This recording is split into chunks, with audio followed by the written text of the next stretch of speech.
Hello, and welcome to this week's broadcast of This Week in Science. Welcome you all to being here with us for this live stream.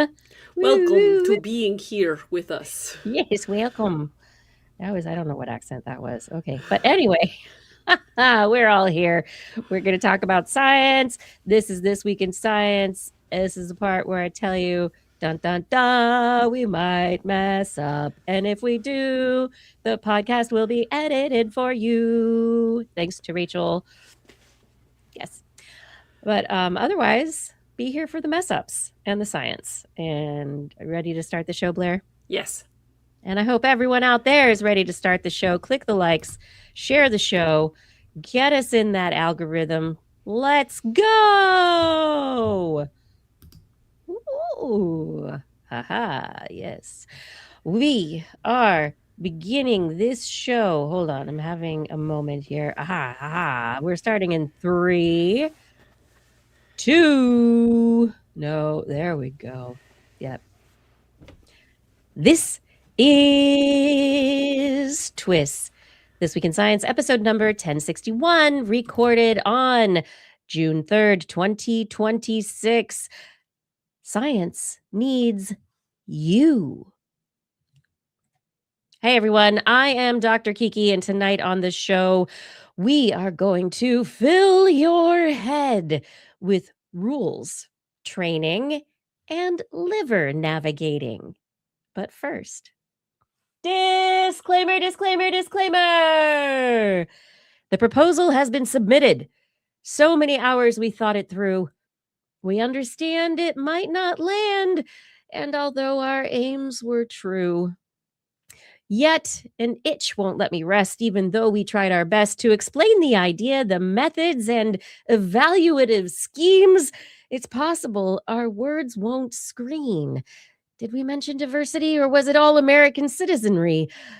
We're blessed, I guess, not to study sex, but rather the homogeneity of science-ishness.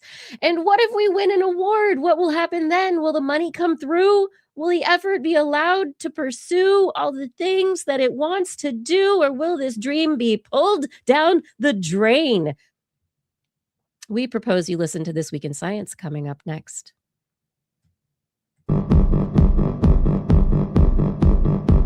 I've got the kind of mind that can't get enough. I wanna learn everything. I wanna fill it all up with new discoveries that happen every day of the week. There's only one place to go to find the knowledge I seek. I wanna know what's happening. What's happening? What's happening this week in science? What's happening? What's happening? What's happening this week in science? Good science to you, Kiki.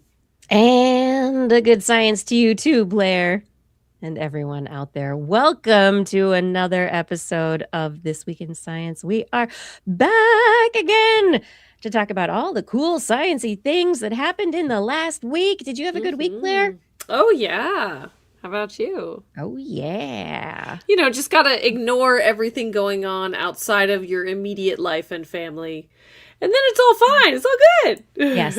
You can't look. Don't look out. Think local. Yeah. Just think then local. It's fine.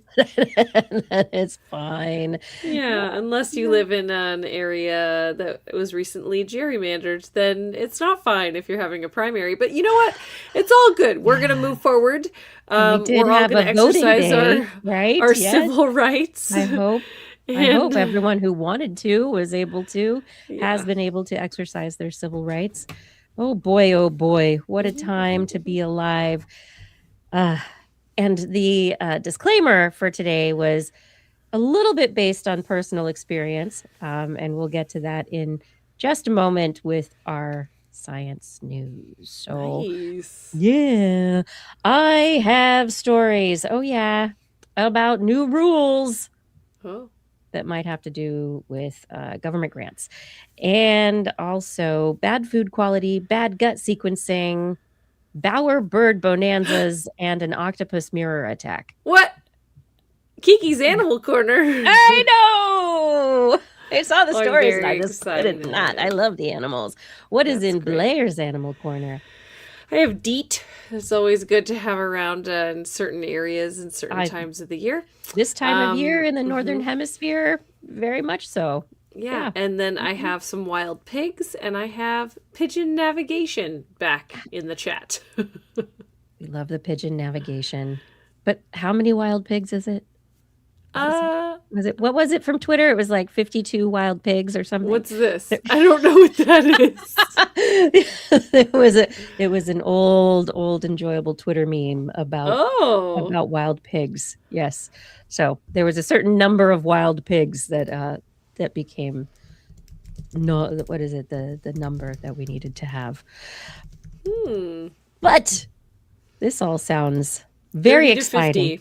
30 to 50 wild boar. Yes. We all need 30 to 50. Yes, legitimate question for rural Americans. How do I kill 30 to 50 feral hogs that run into my yard? Yes. It began an entire conversation. Oh, I loved it. Yeah, so anyway. Wild pigs, feral hogs. One and the same. But now it's time. Are we ready? We're going to jump into the show. Let's do it. Without any more ado, I want to remind you that subscribing to the TWIS podcast is the best way for you to get TWIS in your ears every single week when we publish a podcast. Make sure you go to your favorite podcast source and look for This Week in Science and subscribe and get your friends to subscribe as well.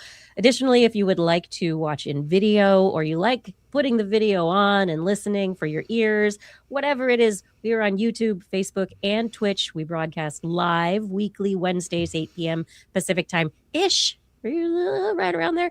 And you can go to our website, twis.org, to find out more information about every show, our show notes, links to stories, and links to our Patreon community and our Zazzle store. Woo, all the things. Okay. As usual, you ready to dive in? Yes. Okay. We're going to rip the Band-Aid off and we're going to do the painful thing first. Okay. Okay. Yeah. Okay. Then we can talk about the pigs and the octopus. And yeah. Okay. And then we can have all the fun. Give me my medicine first. Let's hear it. This is it for everyone.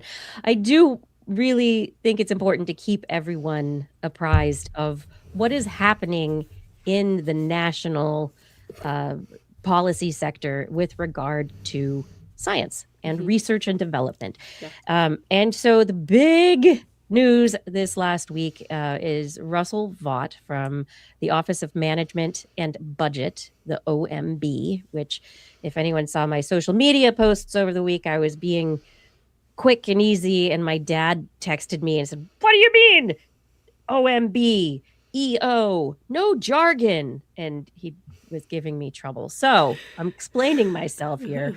I don't like typing with my thumbs and also, character limits and just not wanting to take the time to write everything out in social media for me. But OMB, the Office of Management and Budget, Russell Vought is the director of that office. This last week, he submitted new rules for the Office of Management and Budget with specific implications for a part of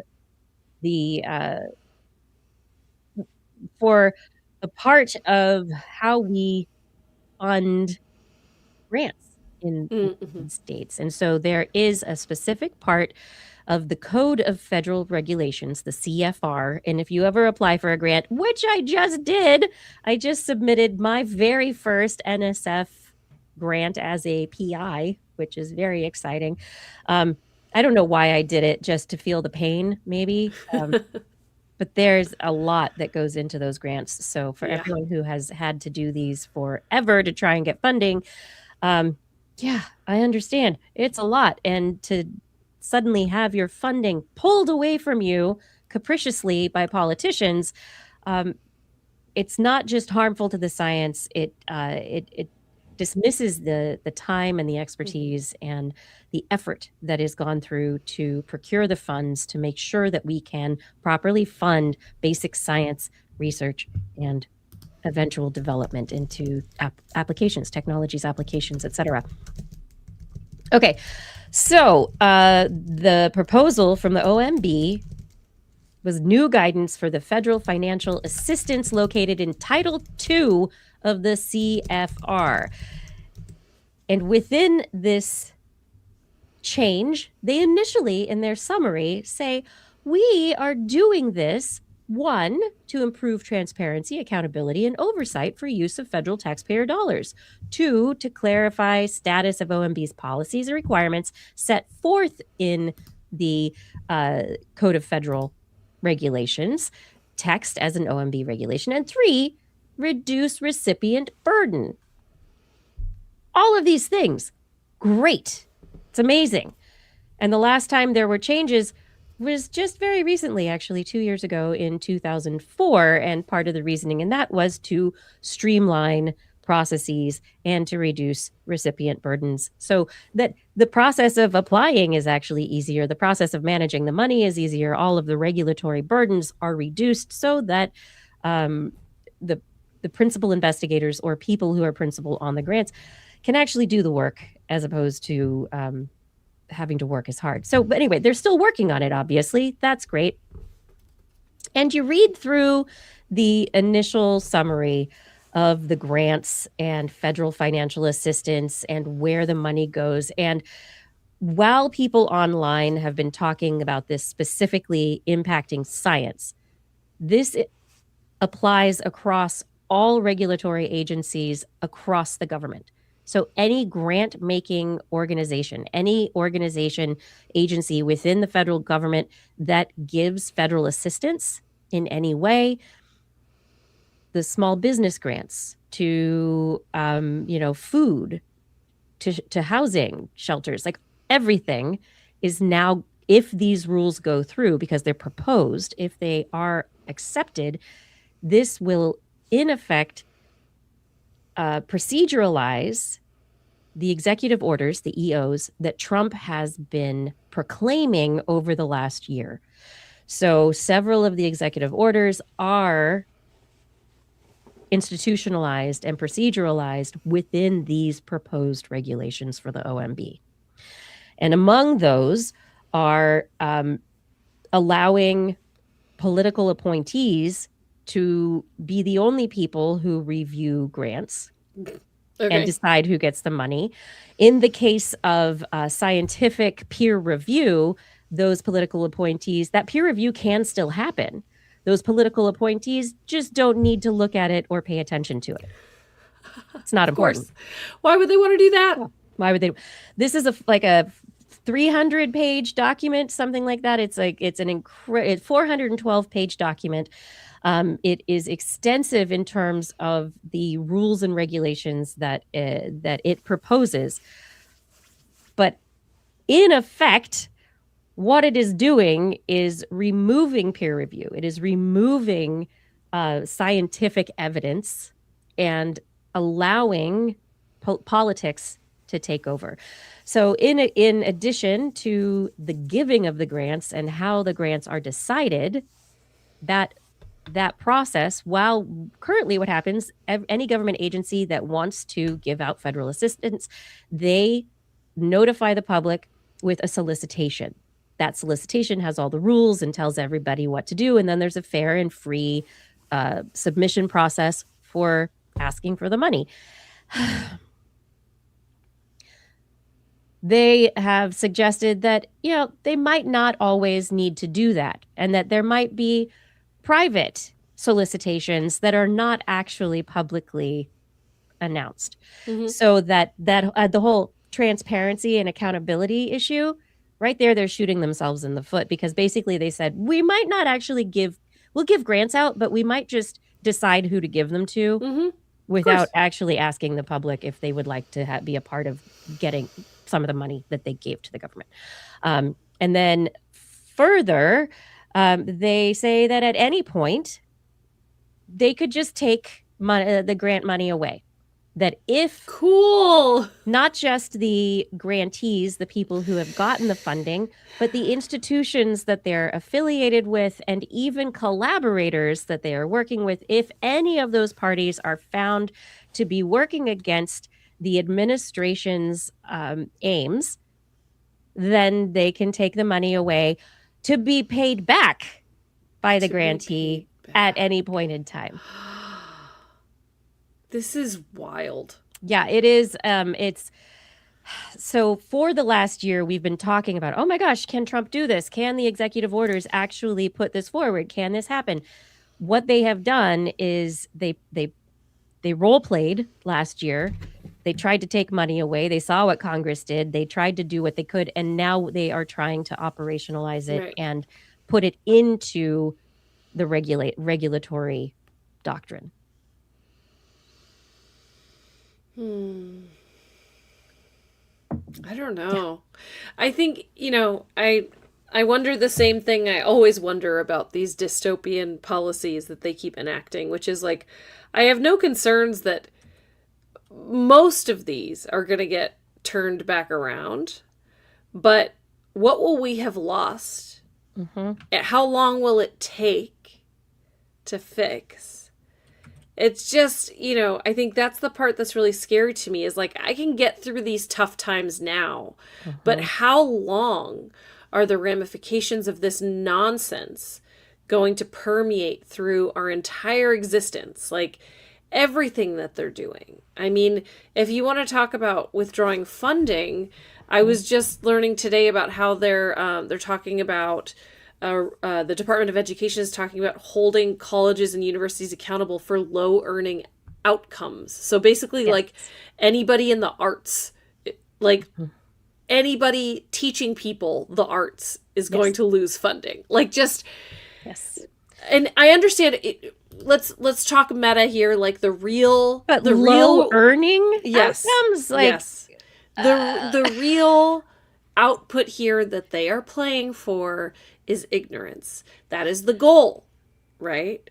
And I don't quite understand, like at least for this that you're talking about, like the grants, like that's the ignorance there and the loss of knowledge is probably a happy byproduct. Really what they're trying to do is funnel government money to their friends. Like that's really what this is about. And that's what I'll agree with. And so there has been, sensationalism. I mean, this is the time, and I have agreed with people online. This is the time for people who appreciate science to really like rattle the cage. And currently until July 13th, they are accepting comments on this proposed regulation, these proposed rules. And so there are many places that you can go. I've shared links on LinkedIn, and there are many articles available online that share templates and ideas for writing commentary and giving your feedback on these proposed rules. And so, like you mentioned, voting earlier, this is, even though it's not voting, by making our voices heard, by ensuring that our comments are delivered, then we at some point, even if they do accept these, at some point, if we can come back with courts, if there's evidence that the people were not in support of this change and that it was taken unilaterally. So there are places that you can go. Stand Up for Science is a great organization who is working to advocate for science in this time of massive chaos. I don't agree. They have a template available and a way for you to submit your comments so that your comment is recorded through their systems, because apparently there's been problems with the whitehouse.gov site, and like comments are getting lost or not going through. And so They are suggesting that by using an external system like theirs and other organizations that are involved in this, that your commentary can be delivered still, just not, and it won't be hampered by, misacting, misbehaving White House technology. Goodness. The other side to this, though, is the way that it's being talked about. And there is a bit of hyperbole, especially on the side of groups like Stand Up for Science, where this is a big deal. This is one of the ones where this is not just an executive order. This is being put into policy. And so this is one of the times when we need to get the word out, when people need to stand up and do something. And they are right that we need to be telling people about it and getting action taken. However, the way that they're saying it is that this is going to, there will be no more funding for science. There will be no more grants. There will be no more this. And that's not actually true. Exactly what you said, Blair. There is going to be a rerouting of funding. There are billions of dollars in the government. Yeah. The funding is not going anywhere. It's just, where is it going? Who's going to get it? Yeah. Who is going to get it? How justified are those awards? Additionally, are they doing interesting things that are novel, or are they simply pandering to an administration?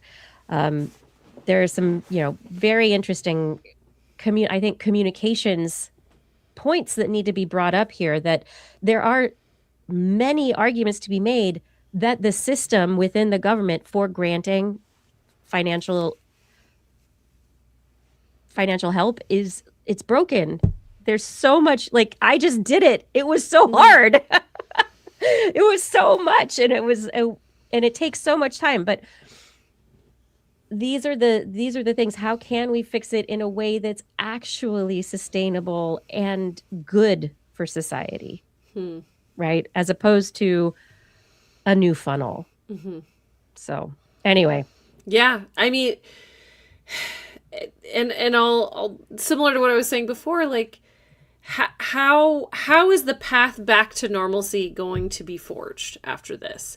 Like, are you going to try to work within the new confines and slowly broaden those confines? Are you going to try to, like, change the way that you apply to grants to fulfill the expectation to get the resources and then do whatever you're going to do anyway? Or are we going to lose fields? I don't know. I think it's a combination of all these things. I mean, there's no one or the other. I think it's a yes and. This is, over the last year, we've lost over 10,000 people from federal science. And that's the very low end of the losses. That's not including the graduate students who are no longer going to graduate school, the programs that have stopped accepting graduate students because they don't have the funding, researchers like you're mentioning who are no longer pursuing lines of research because they can't get the funding. The federal government does fund the bulk of basic research in the United States. It is not the kind of thing that can just be given over to venture capital or, private equity. The way that corporate America and the economics of the stock market and investing work it's not the same. There needs to be funding that it's from the people to search for new answers and new directions that then might lead to the things that investors are ready for. Not to mention that if all new scientific discoveries come from for-profit companies, then everything is going to be trademarked or patented and will not be available to people except for a lot of money. That's why the federal government pays for scientific research. It keeps us all healthy. It keeps prices of things that everyone needs low or lower. The common good.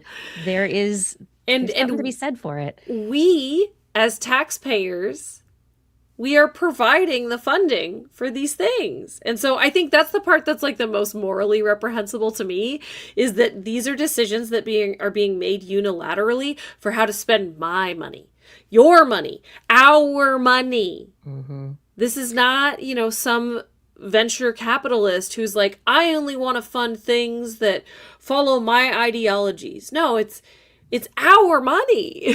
Mm-hmm.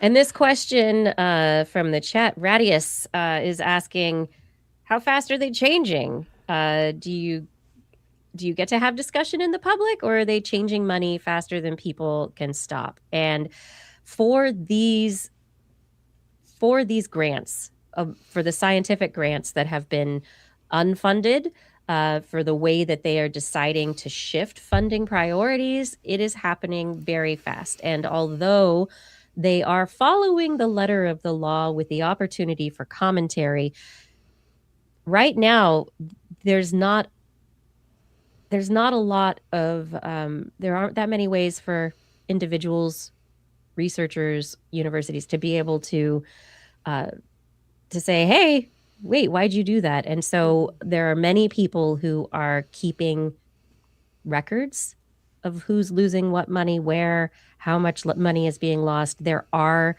efforts underway to document the devastation of what is happening to science right now.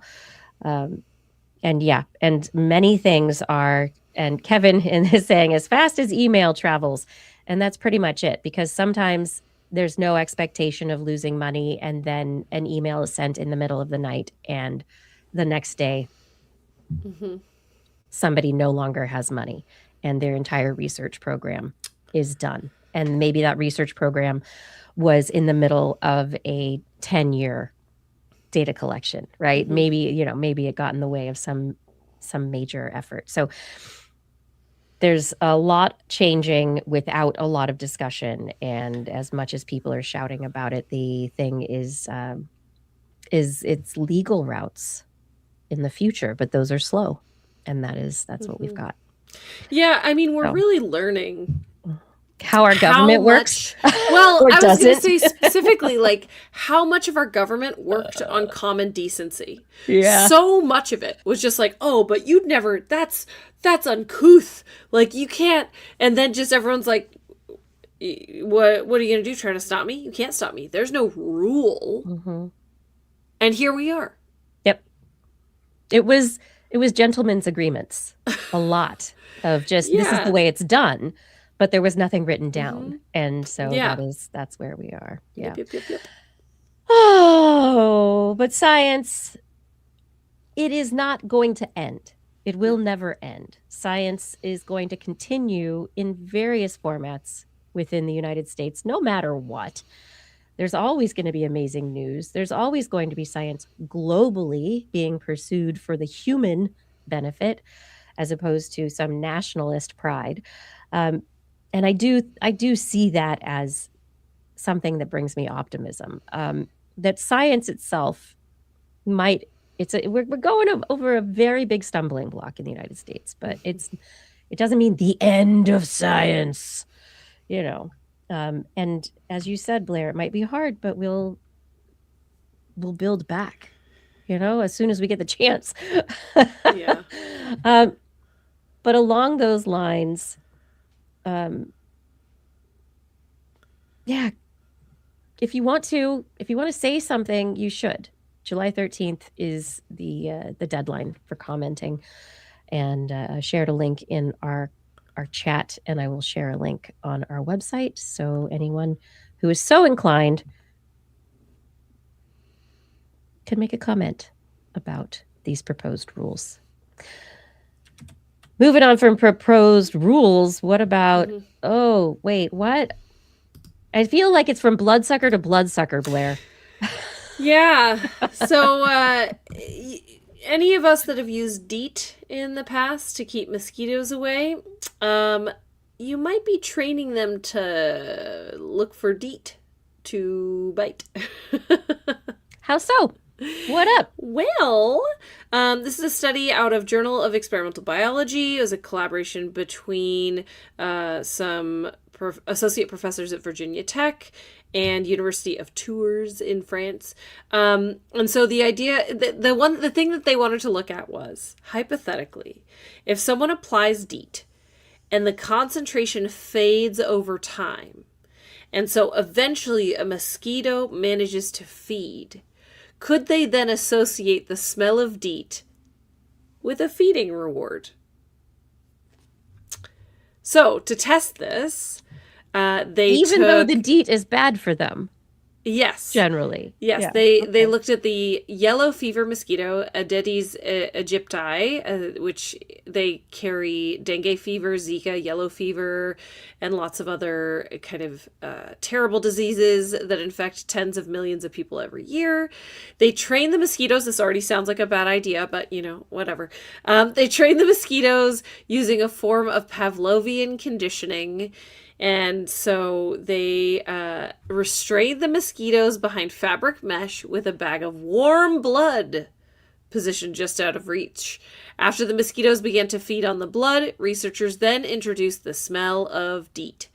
And after repeating the experiment 4 times, more than 60% of the insects tried to feed when presented only with the smell of DEET. Then they were given a choice between 2 human hands, one untreated and one coated with DEET at normal concentrations. Untrained mosquitoes avoided DEET. The trained mosquitoes went right to it. They were drawn to the DEET-treated hand. They also found that mosquitoes could form the same association with sugar instead of blood used as a reward. So it wasn't just the blood. The assumption is previously that the repellents work because of the chemistry. DEET smells bad to mosquitoes, they flee, and the chemistry prevents them from smelling us through the DEET.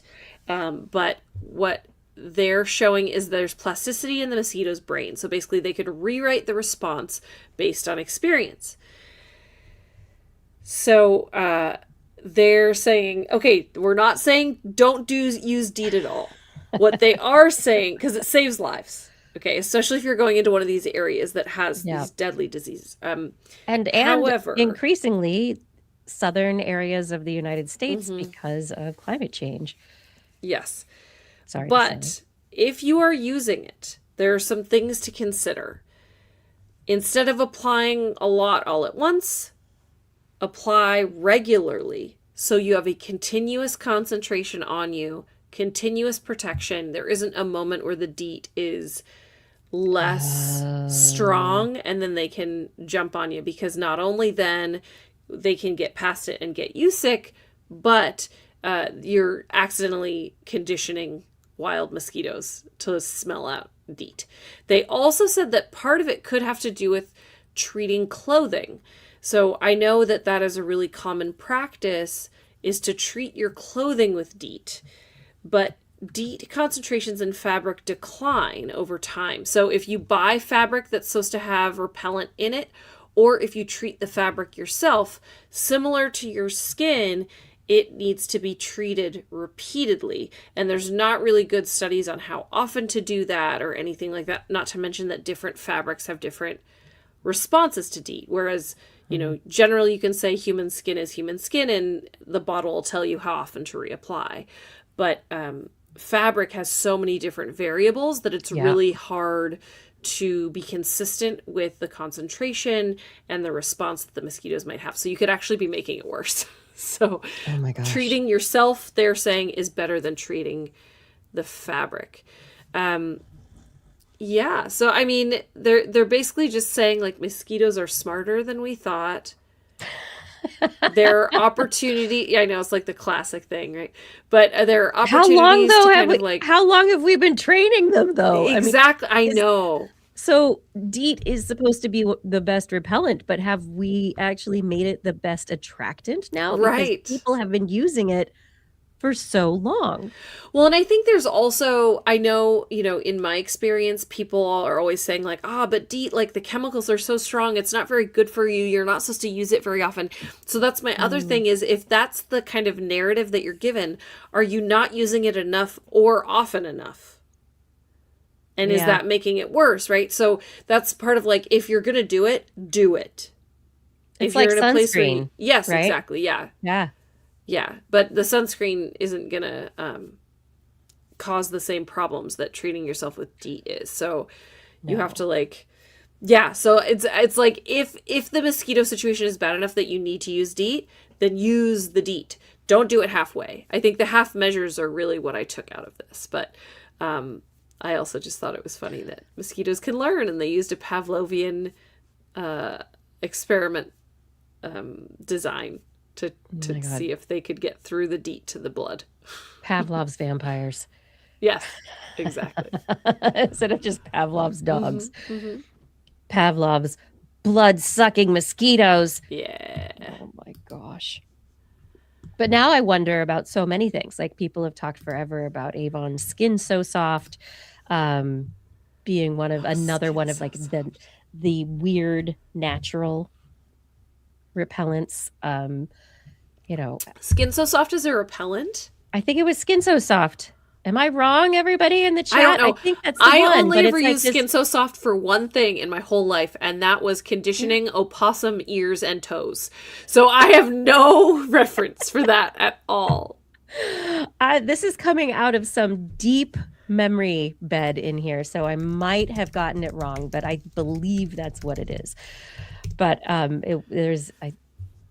you looking it up? Yes, I am. While the classic Avon Skin So Soft bath oil is a popular home remedy, it is not an EPA-registered mosquito repellent. But it is one that has been scientifically shown as a repellent. And it's... Mosquitoes hate the smell and taste. Yep.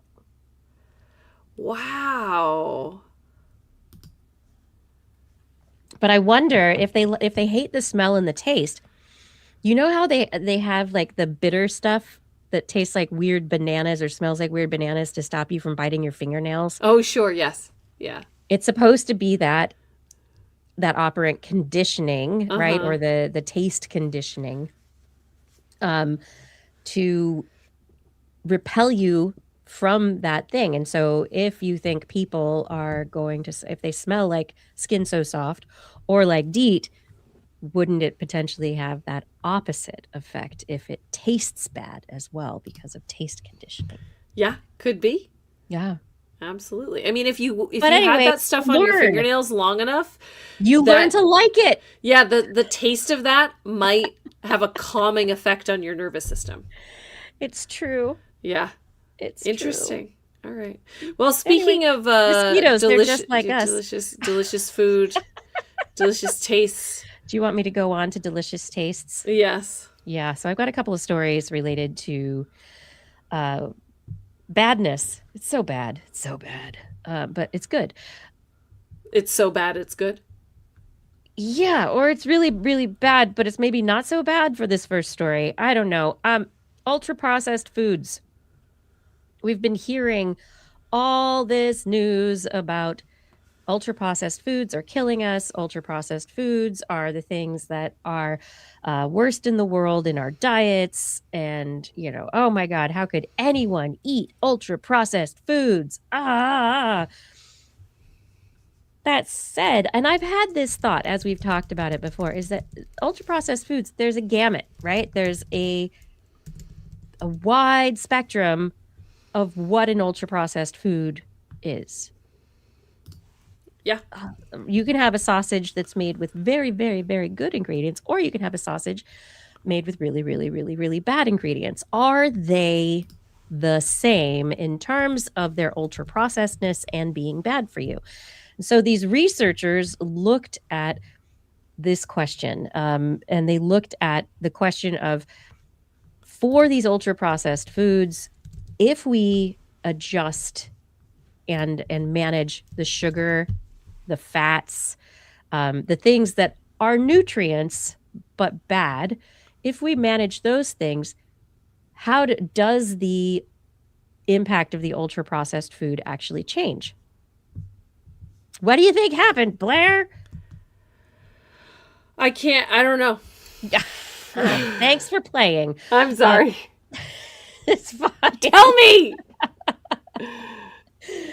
Okay, so what they discovered is that basically there are differences between different kinds of ultra processed foods, and Yes. that the impact of ultra processed foods is not explained by the content of nutrient factors. So it's how it's made, it's how the cellular structure of whatever the food was disrupted, it's the other additives and things that are there. But when they controlled for fat, sugar, or sodium, they saw that there was very little effect. What? Yeah. So it's not just that ultra processed foods have more fat, have more sodium, have more sugar. That is not the only thing. Yes, when they took sodium out, it was better for people. Yes, but it didn't explain the entire difference in health impacts of ultra processed foods. And so what this study is suggesting is that the all-cause mortality is more likely to be related to other components of the food being ultra processed. So you've got things like additives, Preservatives. processing, Yeah. right? Extra chemicals that are added. And so in their analysis, they looked at a whole bunch of different variables. They looked at ultra processed foods and risk factors, UPFs and mortality, food subgroups that they were looking at, and they looked at the impact of all these things on the individuals through the time of the study. And one of the things that they saw that they thought was very interesting, and that is something that is worth more study, the same or ultra processed food eaten by people in low income groups is more likely to lead to worse health outcomes than the ultra processed food eaten by individuals in high income groups. Yeah. The other side of that is really, what is the ultra processed food that you're buying at a higher end grocery store? What are the ingredients and processes involved in that food versus the ultra processed food that you're buying at a budget discount store? Well, but also, like, are you buying processed foods because you live in a food desert?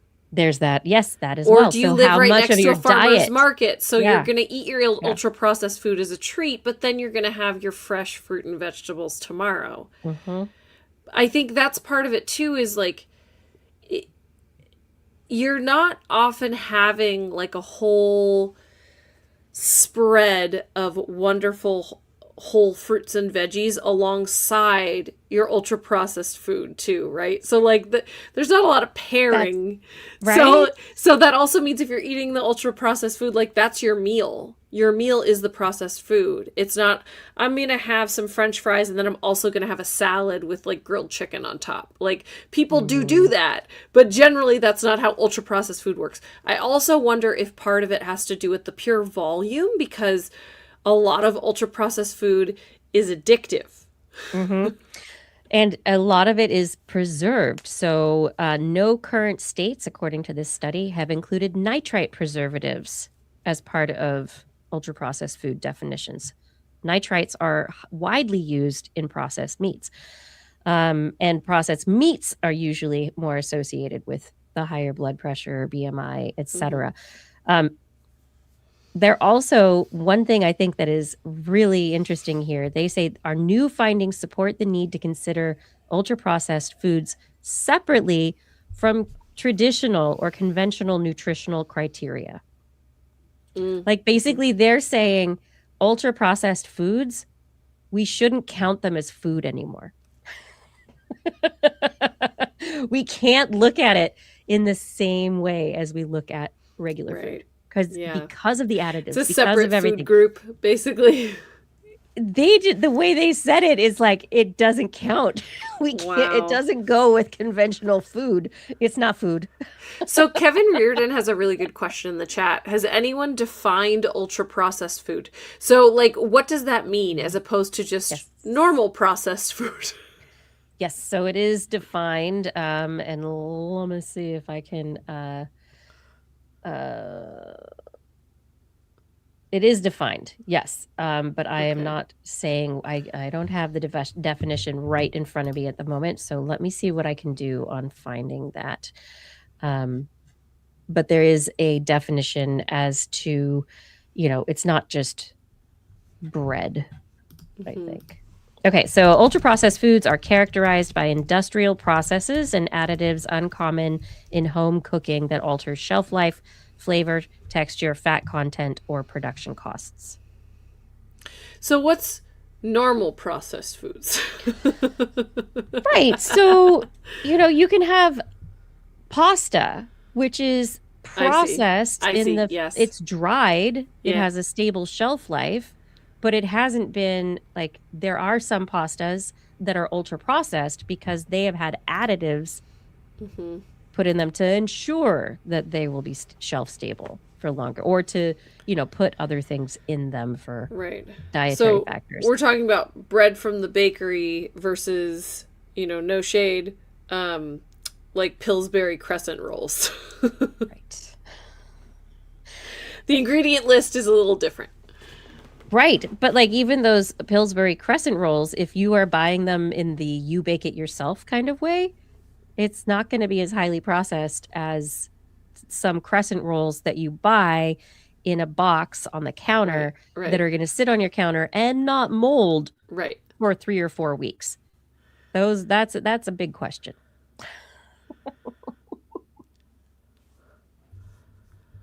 Interesting.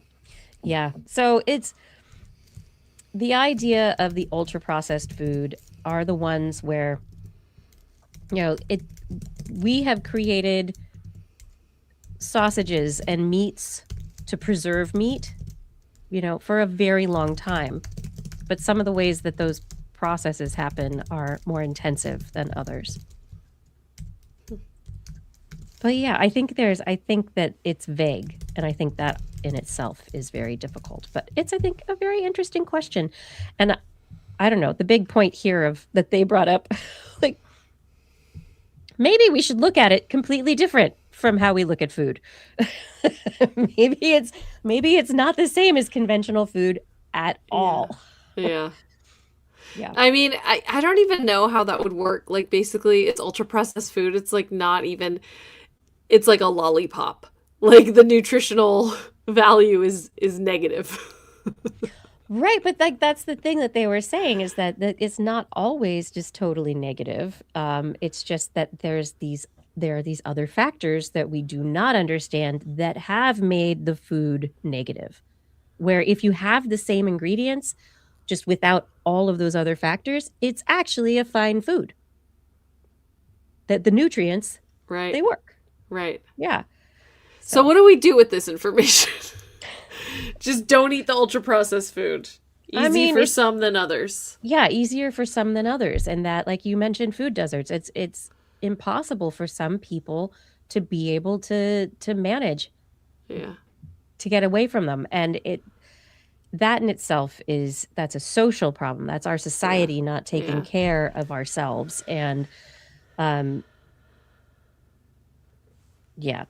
sometimes you look at different problems and it's like, well, symptom, not cause.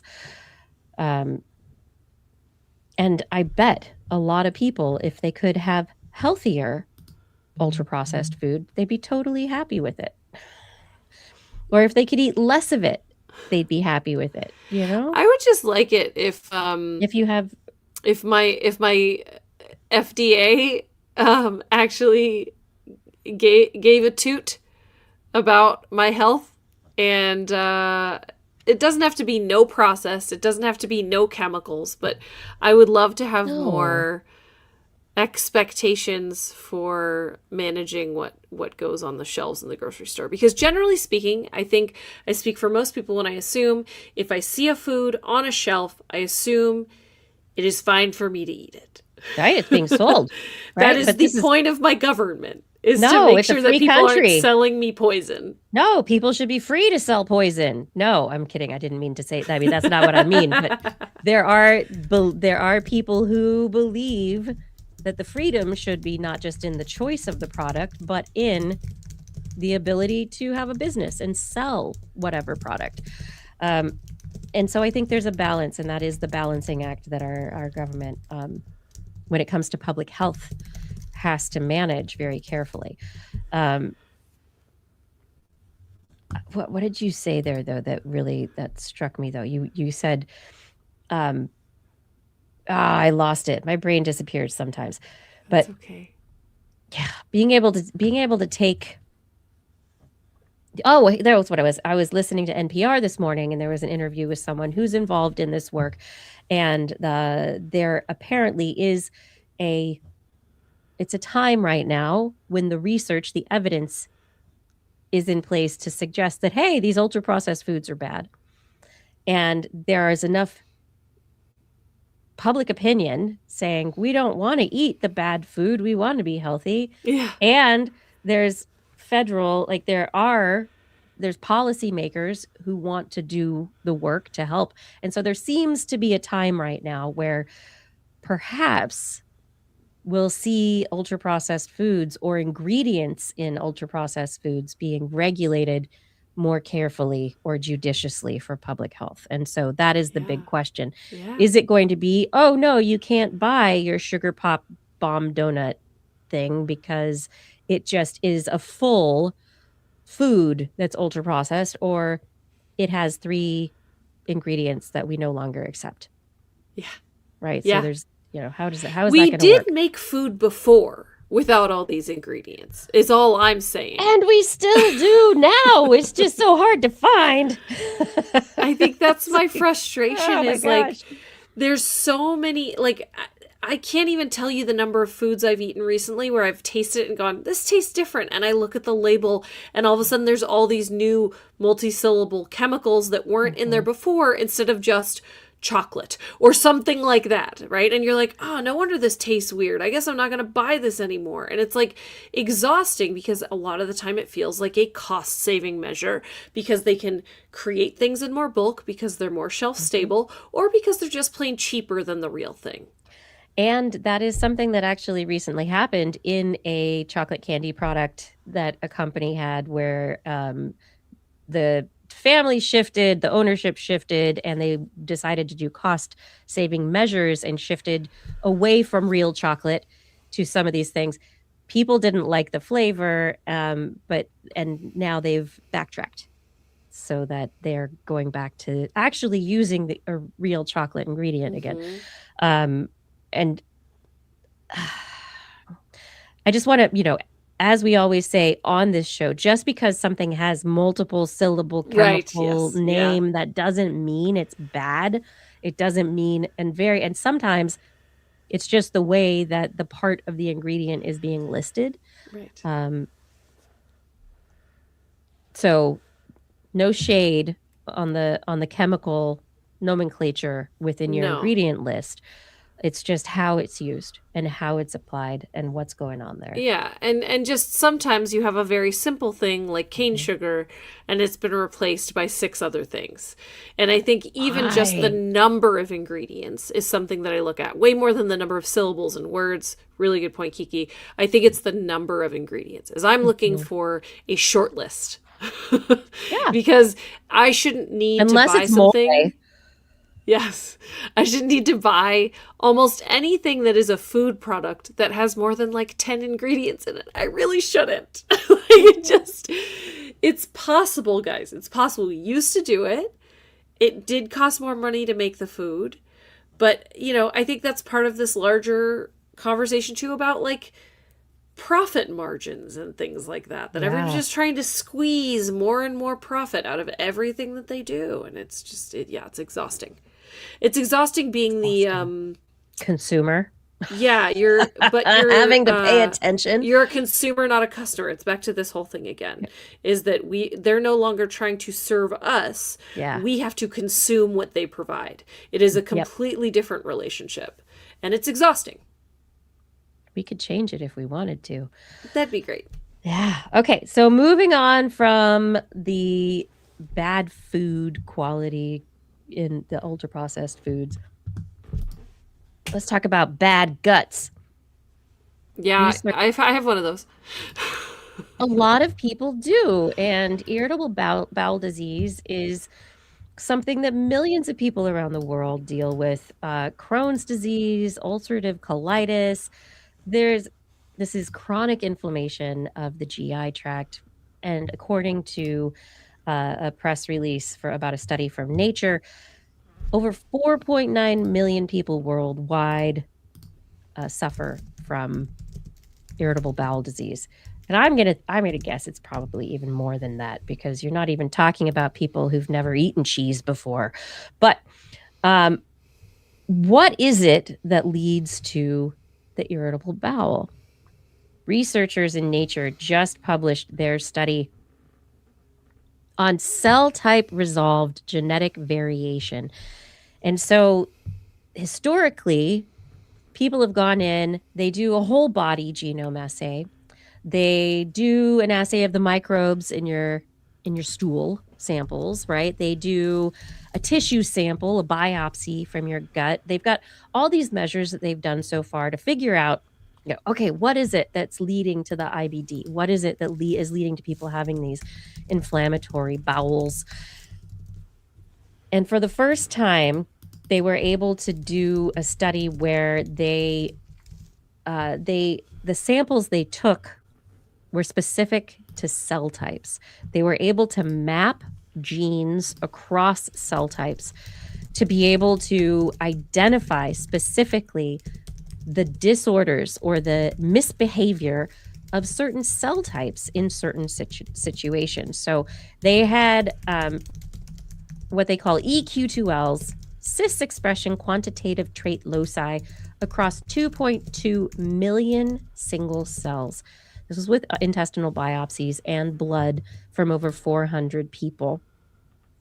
About 125 of them had IBD. So they're comparing these cells of the IBD suffering people to people who do not have that. And thank you very, very much, Radius. We are humbled by your support. Thank you for being here today. In this study, this is the first time beyond tissue level detection that they have been able to isolate specific cell types at a cellular resolution, what cells are going wrong, when, and why. So the genetic basis of their misbehavior. And so this study is going to allow researchers to be able to highlight different cell types. So dendritic immune cells in the gut versus B cells in the immune system versus secretory cells, mesenchymal cells, different cell populations. What is going on at different places in the gut at different times in relation to what stimuli? And so as a result of the data that they've gotten, they are able to cross-reference across blood, rectum, terminal ileum, these populations of tissues and cell types to be able to identify absolutely what cells. And this is getting down to the certain cells, certain immune cells. And they said most often the things that are going wrong are related to the immune system. So these are, like I mentioned, the dendritic cells in the immune system in the gut. Very often are the cells that are misbehaving, getting angry. So what's the genetic basis that leads them to causing more inflammation? Mm-hmm. Is it genetic in nature completely, or is it a result of certain, we know the microbiome influences things. So is it the ultra processed foods? Right. Isn't it that the crosstalk, the back and forth between, between what's going on in the gut and the cells themselves. But this is what's happening here is it's increasing the resolution at which we will understand where things are going wrong and how to potentially treat them. So they're suggesting, and they have one particular figure in their paper that it's identifying therapeutic repurposing oops, I turned off my sharing of screens. Identifying therapeutic repurposing opportunities by co-localization. So they've actually been able to show. What is this, a Scantron? It is like a Scantron. You're right. There's all these little bubbles all over the place. But it's showing targets. So interleukin 18 receptor agonist, or let's see, we've got cholinesterases, or which people take drugs for cholinesterases, acetylcholinesterase inhibitor, activator. No, that's not a word. That's great. Activator. We've got mucin 1 vaccine antigen. We've got oh, there's the yep. Now I see the legend at the bottom.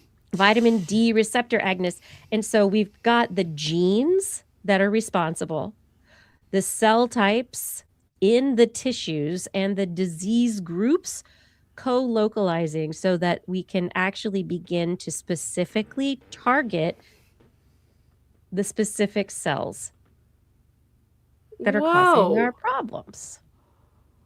So, this is like a master sheet for like a yes, lot. This figure is what I think. It's a master sheet for future studies. Yeah. Or like you want to go do a clinical study on, how does this impact people's IBD, whatever. I think there is a lot here, and I think it's really exciting because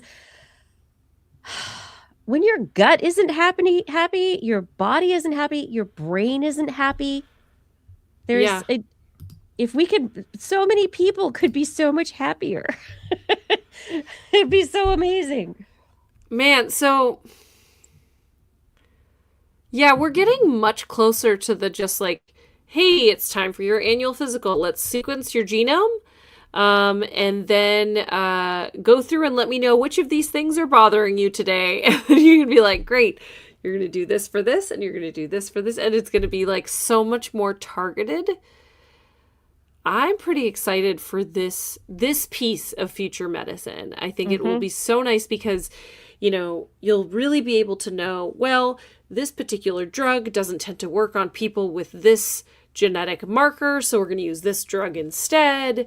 Or even this particular treatment has negative side effects on people with this particular genetic makeup. So let's do something else here. Or, oh, well, all of your symptoms tell us that, you have this one disease, but based on your actual genetics, most likely it's actually this other thing. So like it's going to shortcut a lot of medical trial and error. That used to be trial and error. Yeah. Right? I think that's Why the do we part have to go that's through like, that? Yeah. So, speaking as someone at the right age in their life where now like things just go wrong with my body and then I have to try to figure it out. Right. Oh, Blair. So Blair. Listen, I'm turning 40. All right. Like this is happening now. You're not allowed to turn 40. It's happening. No. But, I know that the medical system, not to like harp on America's ills more, but like the medical system where we I'm live, sure we're gonna like get international audience if we continue to is such that you not only do you have to be your own advocate, but it is often a long, circuitous path to get the care that you need. And that is not, for lack of trying for medical professionals, but that is the way that you have to navigate the insurance system. But that's also the way that current medical knowledge works. You kind of have to use the obvious choice first. It's the whole like look for horses, not zebras thing, right? So like you see a very obvious, like, oh, these symptoms usually mean this. You treat that. It doesn't go away. You go to the next thing, right? And so it's just like, it can be really exhausting if you don't have time, money, patience, knowledge to keep going back, then some things never get fixed. And so if you can have the genetic information to let people know what they're predisposed to, how they might be able to treat various problems, you can cut so much of that down. I'm really excited.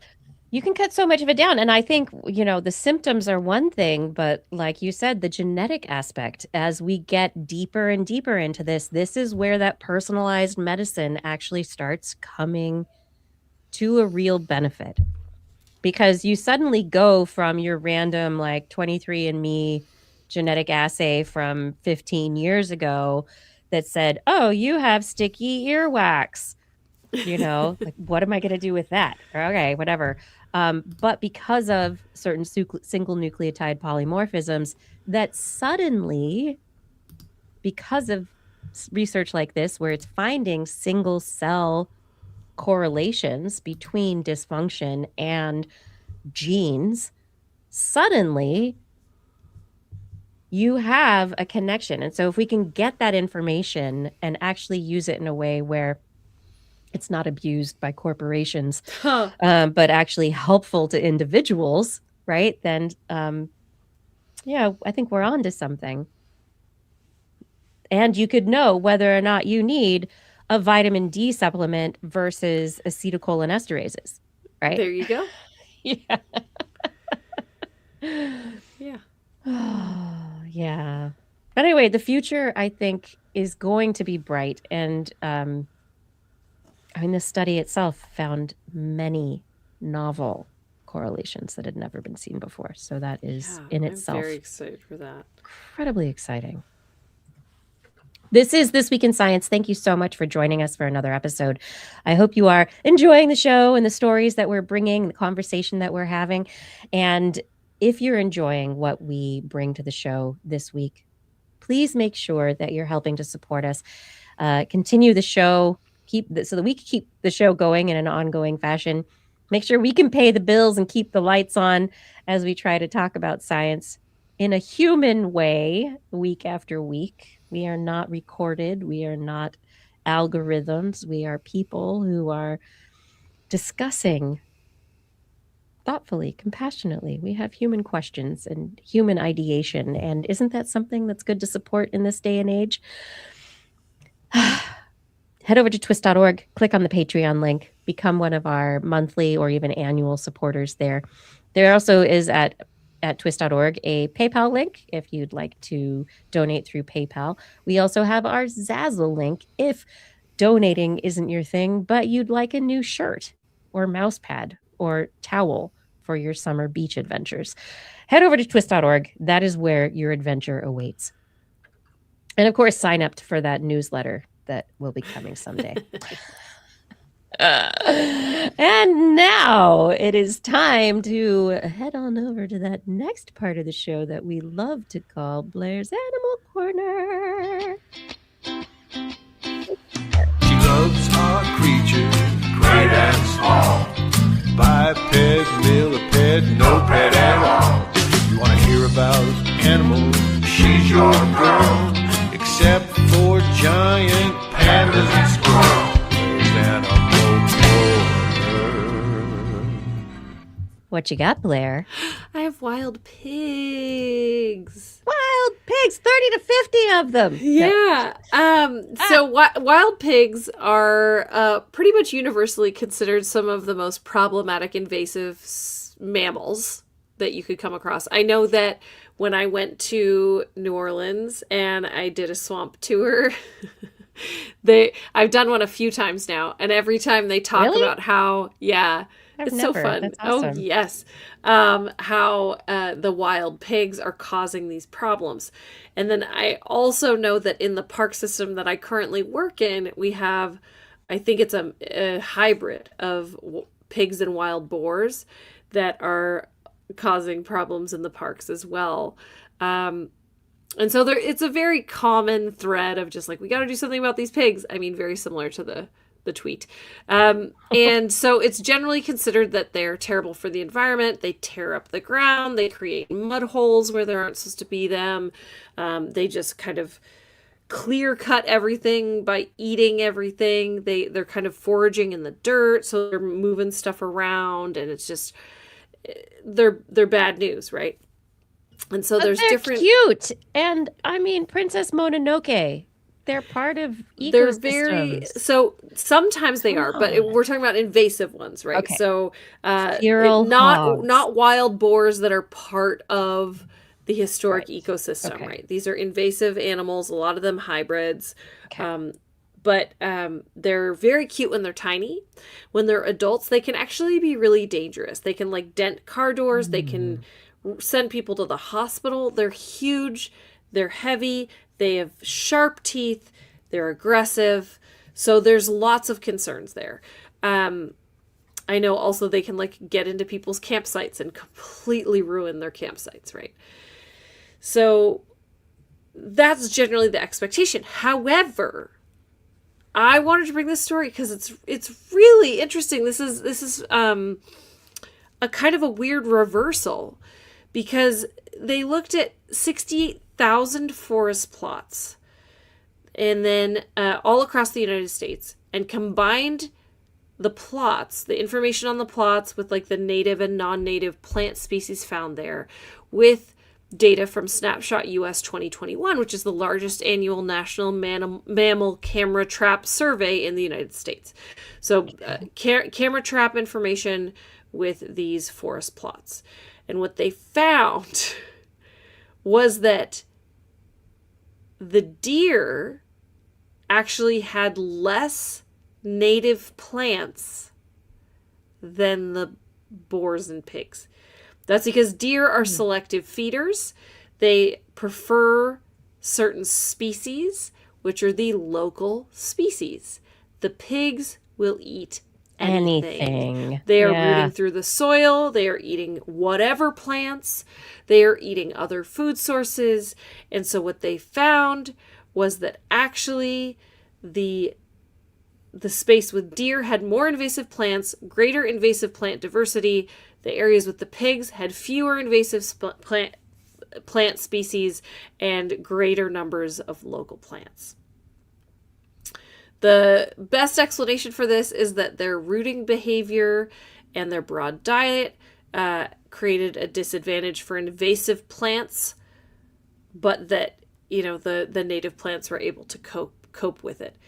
So this obviously bucks the expectation that the native animal would be better for the ecosystem. In this case, if you're looking strictly at native plant species, the boars were better. Now, this is also added on, right, that a lot of these areas don't have the historic predator to deer. So that's another piece, is that the deer don't have natural predator pressure, and so they're able to kind of eat their local native species however they want. Just a reminder that there's a more nuanced discussion that needs to take place here about biodiversity, ecosystem management, and that inherently a species' impact on ecosystems does not depend on whether it's native or non-native, but what it does in nature. This was hard words for me to read, because generally speaking, this is one of my things, right? Is I'd rather have the native than the non-native in a space. They were adapted over thousands or millions of years to live in that space amongst those other plants and animals. But if you take a second and you recognize how much we've really messed with everything, there's a lot of other variables at play. We already changed everything. So, you know, before you worry about burning all these resources on eradicating wild pigs, if you're really just worried about the native plants, maybe it's okay.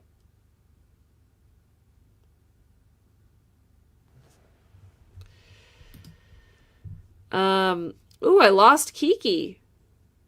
That's interesting. I'm sure she'll be back. I'm going to move on to my next story, unless anyone in the chat room. Oh, okay. Why do we try to maintain ecosystems and fauna? Well, we could talk for 6 hours about that. Ultimately, ecosystems, plants and animals within an ecosystem interact. And those ecosystems interact with other ecosystems.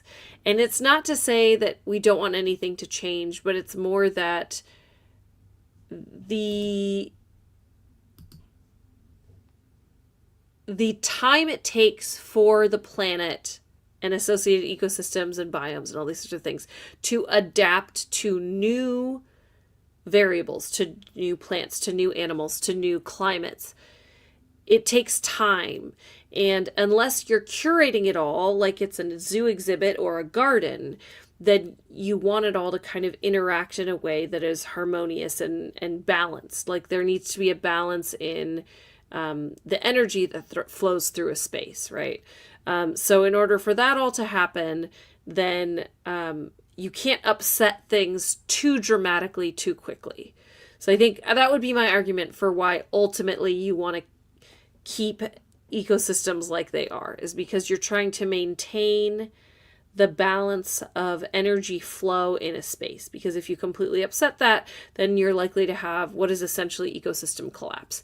And yes, it will come back, but it's this kind of larger conversation about like the planet's not going anywhere. How habitable it is for us and other plants and animals. That's the question, right? So it's part of just a larger conversation about not wanting to fully upset the apple cart of entire ecosystems. It depends on whether or not people like apples. Yeah. Whether they like upsetting apple carts, I don't know. Generally, I think it's a poor idea. Yeah. Generally, you want the apple cart erect. Let's keep the apple cart upright, everybody. Yeah. Let's keep going. Yeah. All right. Do you want to hear about pigeons? Blair, you know I do. Okay. Yes. How many times do you think we've talked about pigeons? I should have looked this up. I've probably... So many. From brief mentions, many times, dozens, I'd assume. But I would wager, I should look this up later, but I would wager I've probably done between 8 and 10 stories in the time that I have been on this show about how pigeons navigate. And I just love that every single time the article is basically like, no, we were wrong. Gather round because we figured it out. It's new. This is different. It's new. Everyone else was wrong before. And this is the answer. I know. Is like the narrative every time. Now, this one, I must tell you, is out of left field. And that is why I brought it. Because it's not just it's their ears. It's not their ears. It's the ears. It's not the ears. That's been a lot of them, right? No, but it was the eyes. That was and then it was the eyes, and then it was it was in the brain. No, and it was these quantum first it was iron particles, and then it's quantum mechanics, and okay. Okay. Well, guess what it is now, Kiki? What? It's their liver. Why? Blair. Okay. A new study published in Science. Nope. Yes. When you think of bird liver, yeah, you immediately think foie gras, right? I mean, I don't, but you sure? I've never had it. Okay. Isn't that what pate is too? Is goose liver? Yes, it's liver. Yeah. So if you're eating chicken pate or whatever, it's liver. You're getting your iron, is what I'm here to tell you. You're getting your iron because that's where the iron is. Yeah. But this is the iron particle connection. Yes. Between the eyes and the liver. Okay, I'm getting ahead of your story. Yes, but that's okay. My big question is, have we been eating the organ for navigation for these animals? Yeah. Maybe. All I can say is maybe at this point. We thought it was just filtering the blood, but no. Yes. Well, okay. So now they're saying there's specialized cells in the liver of pigeons that can sense the Earth's magnetic field, which gives them an internal compass. Now, I will say there's some interesting actual experimental pieces to this story, which make me not completely think it's BS. So I actually want to get into it. It's published in Science. It can't be BS, Blair. Right. Which is not true. I want everyone to know that studies have been retracted from Science. Oh my God. So there's macrophages in their livers. There's macrophages are immune cells. They break down red blood cells. Of course, red blood cells full of Iron. Iron. So they accumulate iron, and this gives them the, quote, quantum properties that may allow them to respond to magnetic fields. And so, all right, here's what they did. So I have to, okay. I'm finding the actual study design. Here we go. I appreciate it. They used techniques known as vibrating sample Magnetometers? Yes, magnetometry. Yes. That's what I was having trouble saying. And magnetic cell separation to screen organs that they thought had to do with magnetic sensing. They looked at the eyes, they looked at the beak, they looked at the brain, and then they also looked at the liver and the spleen. They had some clues that the liver and the spleen had magnetic properties because they break down red blood cells. That's a lot of iron. Then they examined all the tissues. The liver showed the highest concentration of iron. Also not surprising. Moving on. The iron is crystallized into oxide nanoparticles, which makes the cells super paramagnetic and reactive to magnetic fields. So then they looked at the macrophages in the liver and found that they were responsible for the response to the magnetic field. Then, to test if the liver macrophages played a role in navigation, they conducted experiments on pigeons that were trained to return from distances over 20 kilometers back to their aviary in Germany. They removed the macrophages, and then pigeons lost their sense of direction on overcast days. What? But when the sun was visible, they were able to find their way home using solar cues. Wait, what? What? So What? by doing that, they think that means for sure the macrophages in the liver are giving them the magnetic sensing abilities for navigation. What? Yeah. Then they looked at how the signals from the liver might be relayed. They looked at electron microscopy. They showed that the iron-rich macrophages sit close to nerve fibers, which suggests that there's a pathway for magnetic information to reach the brain directly from the liver. What? And so this is the, okay, here's the, I'm bringing it home. Blair! I am... I'm bringing it home. Are you ready? They believe What? that the pigeon experiences this as a gut feeling. No. So this is their gut feeling of where to go, is because the liver is telling them. Oh my gosh. Well, I mean, there's been the conversation because of the iron particles that are quantumly activated within the visual system of the pigeon and other navigational migratory birds, that they've said it's like could be because they don't know, it could be like a glow in their visual field. Right. I remember this, yes. So now maybe it's a glow in their visual field. Nah.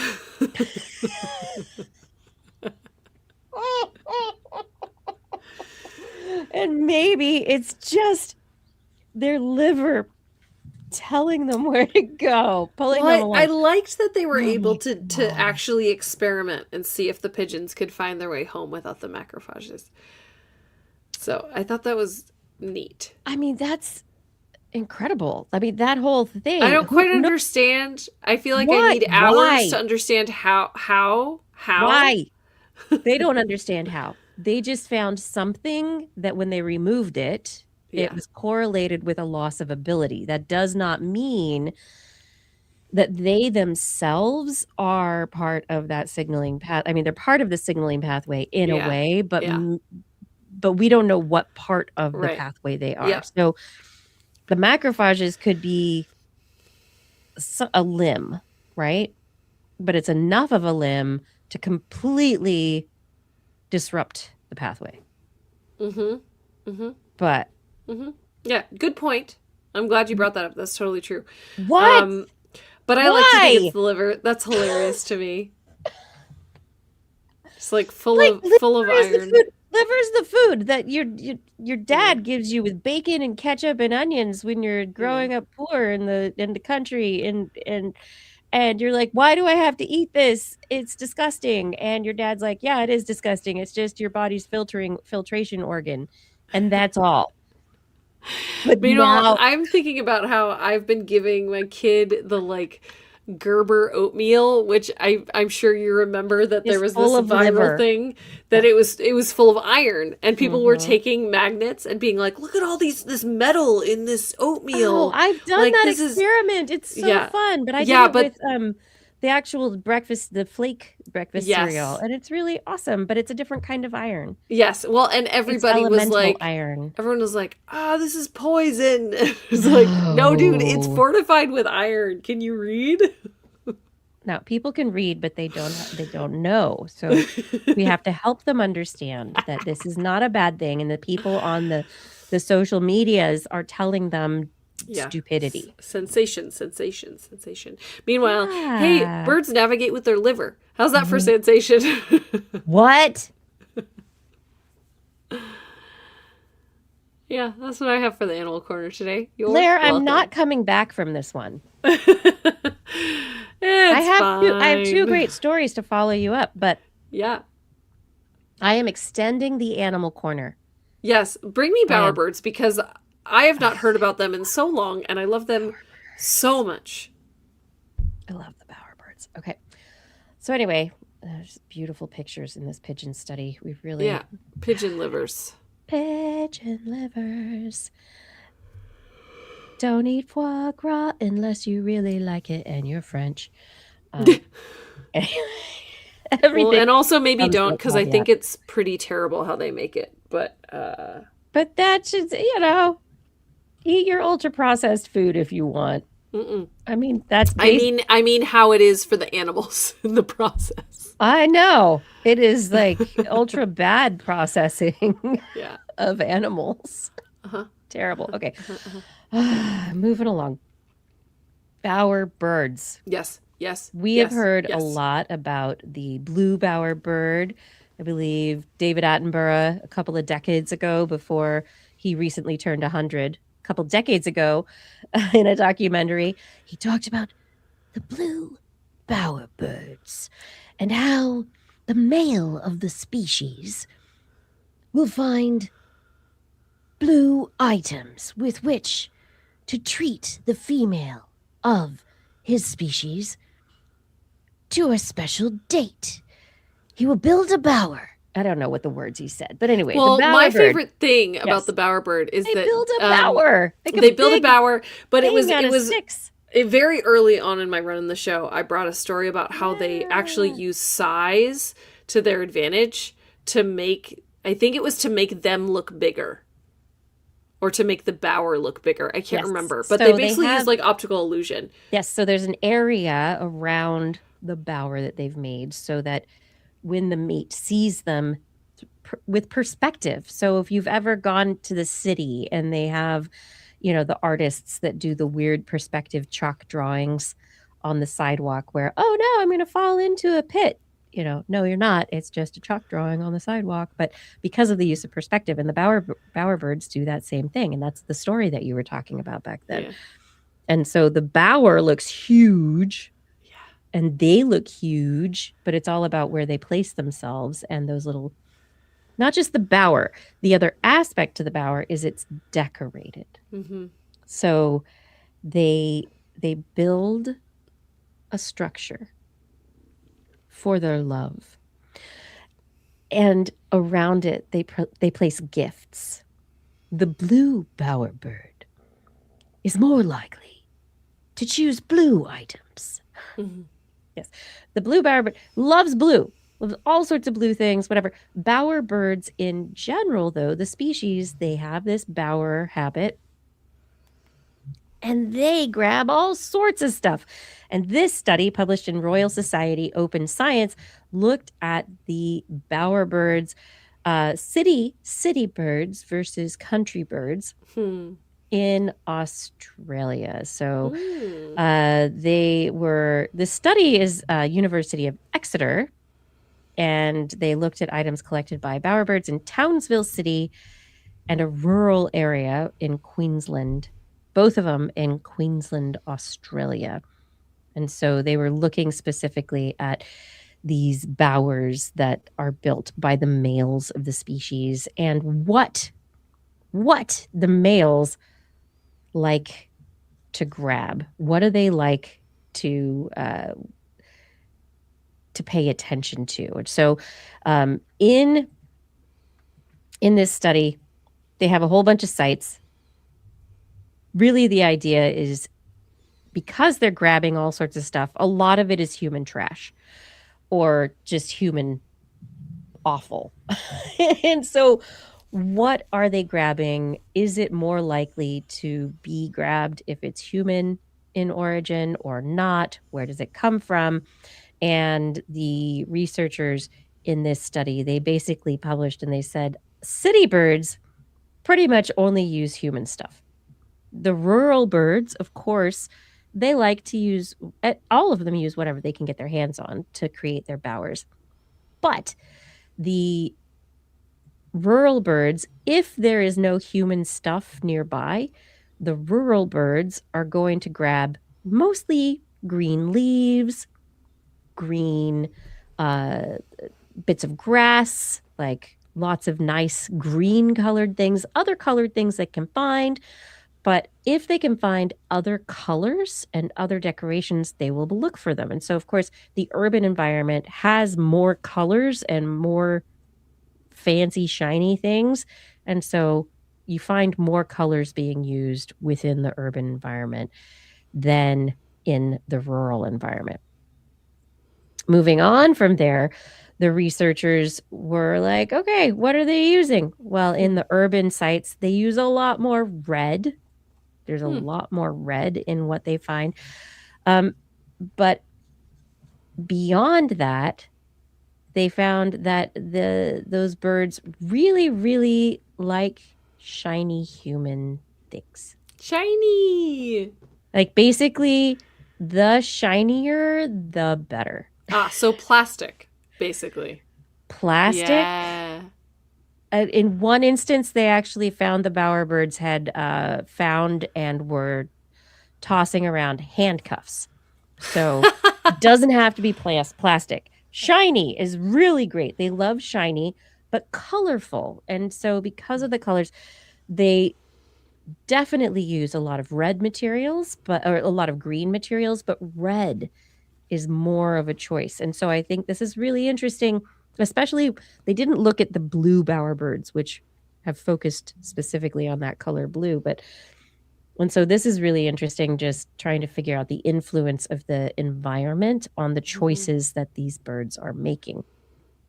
And what they're finding is that they'll throw a scrunchie at a prospective mate. They'll throw a pair of handcuffs. Look at my little red bits and bobs. Look at this beautiful bower I made for you. Look at this piece of electrical wire. Cute. So urban environments actually offer a wealth of materials for these bower males to use to seduce the females. Oh, the microplastics. Right. I mean, but that is, I guess, a bit of an issue, kind of, because it's not really until they become super micro until they get stuck in somebody's gut that they're really a problem, right? Yeah. It's interesting, the red, I think, because it's the opposite of the color spectrum from green, right? So it would potentially stand out the best in a natural environment. Yes, which is green or brownish, right? And so the red is going to be, like you said, like much more visible. And so I think that is, indicative of the use in the urban environment. And they did say that in the rural environment, if the rural birds got their beaks on somebody's trash, that they would look through it and they would take out the more colorful bits and pieces. Nice. And so human trash It's not necessarily bad for these birds in this situation, but this is another example of how we are influencing the behaviors and activities of the animals around us. And this one is very visible because of the colors being used. I can't wait to meet that one bowerbird who found a pair of handcuffs. What? Were they red handcuffs? No, red. They were like shiny silver handcuffs. Sure they weren't red fuzzy ones? Exactly. Little fuzzy from a store. And my final story for tonight. Yes. Blair. Yes. It has to do with Dartmouth octopuses. Okay. Uh-huh. Yes. Okay, so this study out of Dartmouth University is something I think that you will love. It's published in Current Biology, and it was just published.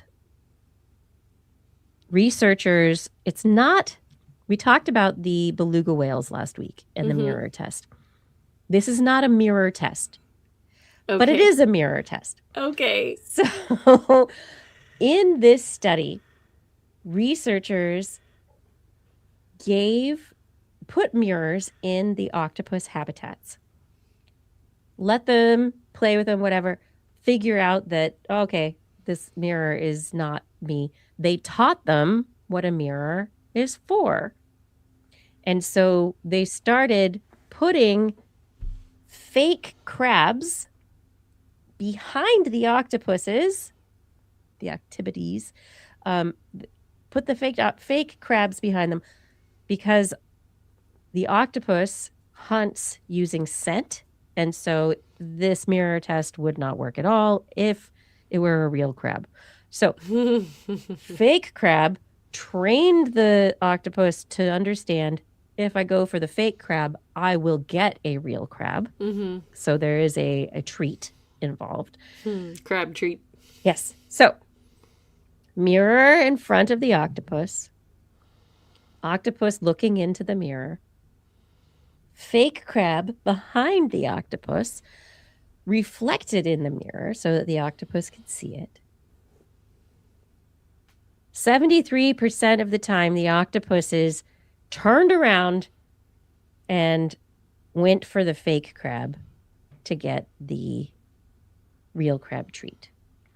The researchers and did not attack the crab in the mirror. Mm-hmm. That sounds like the mirror test. Right. Sounds very similar, yeah. Interact with themselves. They understood that the object in the mirror was not really the object, but a representation of the object as reflected from behind them. So the study, what they're highlighting is cephalopods can interpret mirror reflections for spatial navigation. The octopuses got faster. So travel duration to the reward site. So how long it took them between seeing the crab, getting to the crab, it got faster. They understood that, oh yeah, okay, I see it, I get to go there and I get real crab. And so they got better at doing the task, which means that they were learning. Additionally, the octopuses climbed a barrier that was put between them and the fake crab so that they didn't go directly to the fake crab. They actually went up and over a barrier to get to the fake crab because that was actually the faster route. And so the what they're suggesting is that the octopuses in their spatial navigation are, not just focused on the reward, but they understand the layouts of the spatial aspects of their tank. They understand how to navigate it, and they understand that reverse impact of the reflection. Like they were able to learn what a reflection means. Yeah. Anyway, they suggest these abilities might reflect convergent evolution of spatial cognition, because this is the interesting thing, right? How far separated from any other animal that we have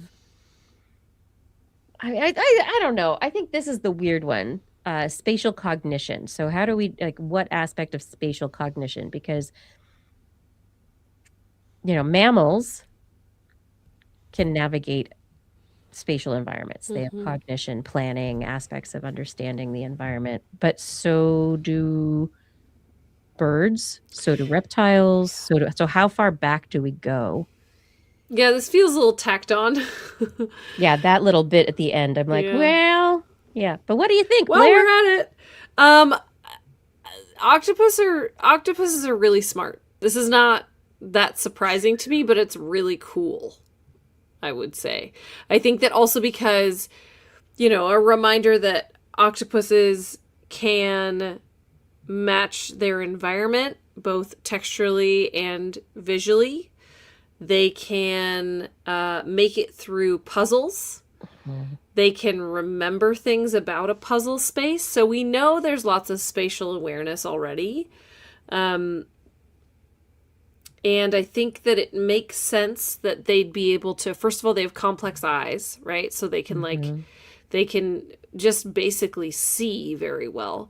But they also have to understand how their placement relates to other things that they see, because they have to adjust their body so much to camouflage, but also to move through spaces.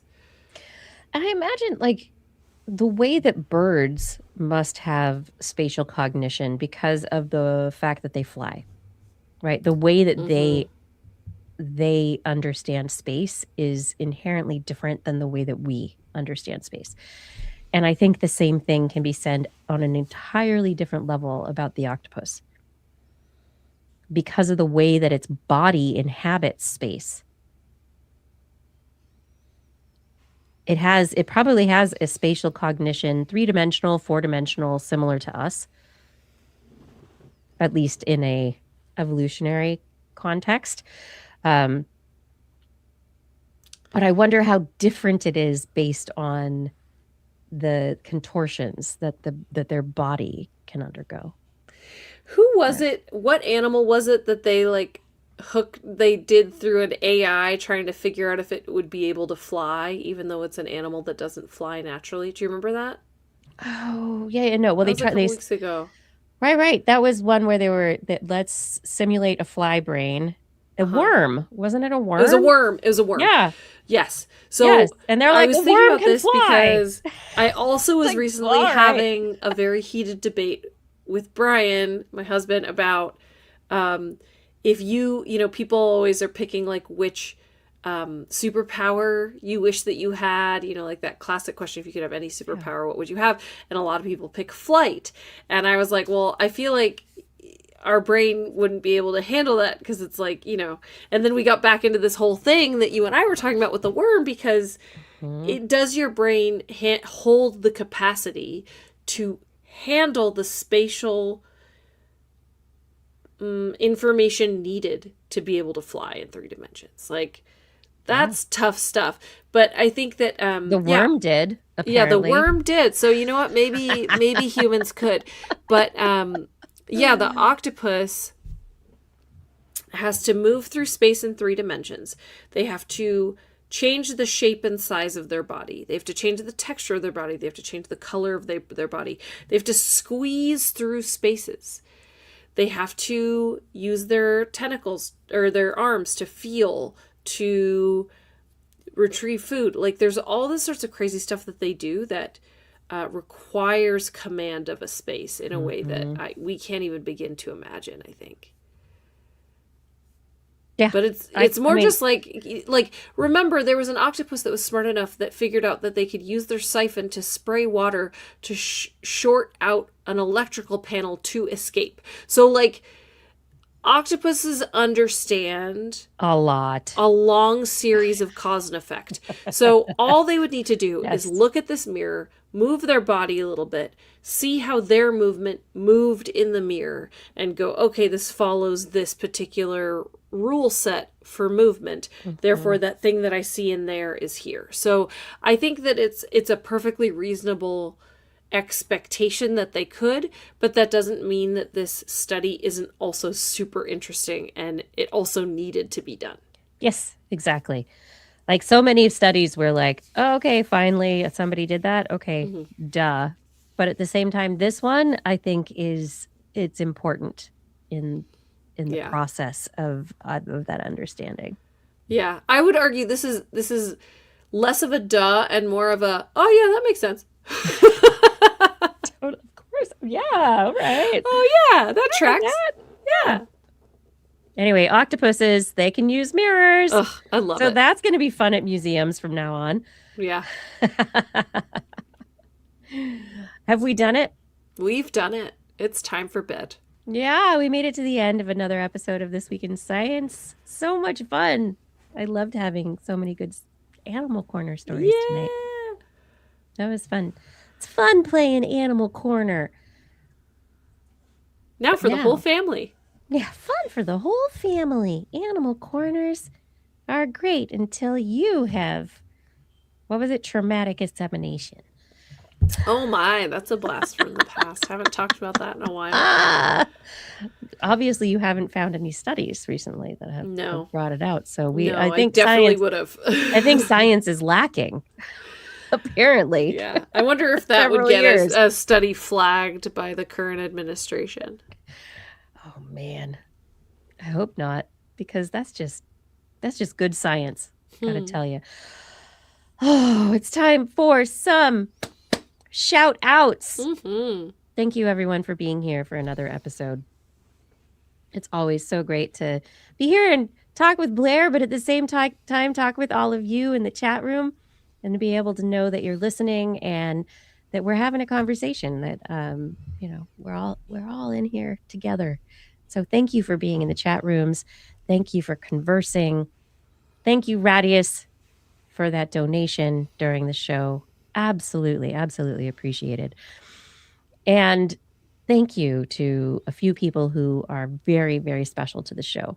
Fada, thank you so much for all your work on social media and show notes. Every week, cannot do this without you. The work you do, it just helps so much. Identity 4, thank you for recording the show. Gord, Arnlore, others who help to keep all of our chat rooms like really great places to be. You moderators, you're amazing. Thank you so much. And Rachel, thank you for editing the show. And to all our Patreon sponsors, thank you for being our patrons. Thank you, Aaron Anathema, Adam Mishkan, Alan Viola, Ali Swan, I can't even speak, Ali Coffin, Andrew Swanson, Artem, Arthur Kepler, Bob Calder, Bob Coles, Brendan Minish, Brian Carrington, Chris Wozniak, Christopher Dreyer, Christopher Rappin, Craig Landon, Craig Potts, Daryl Myshax, Dave Wilkinson, David E. Youngblood, Don Mundus, E.O., Eden Mundell, Eric Knapp, Flying Out, Fredis Winoflord, G. Burton, Lattimore, Greg Briggs, Jack, Jason Olds, John Atwood, John McKee, John Ratnaswamy, Johnny Gridley, Ken Hayes, Kent Northcote, Kevin Parachan, Kevin Reardon, Kurt Larson, Lon Makes, Lauren Gifford, Mary Gertz, Marjorie, Mark Hessenblow, Mark Jenkins, Noodles, Patrick Pecoraro, Paul Polly Disney, Paul Ronovich, Philip Shane, Pierre Velazarb, Richard Badge, Robert Norland, Robert W. Farley, Rodney Lewis, Rudy Garcia, Remy Day, Sean Clarence, Lamb, Shubru, Stephanie Embry, I think that's a new name, Stephen Alberon, Steve Leisman, a.k.a. Zima, Sue Doster, Teresa Smith, Tony Steele, and Vegard Schefstad. Thank you for supporting us on Patreon.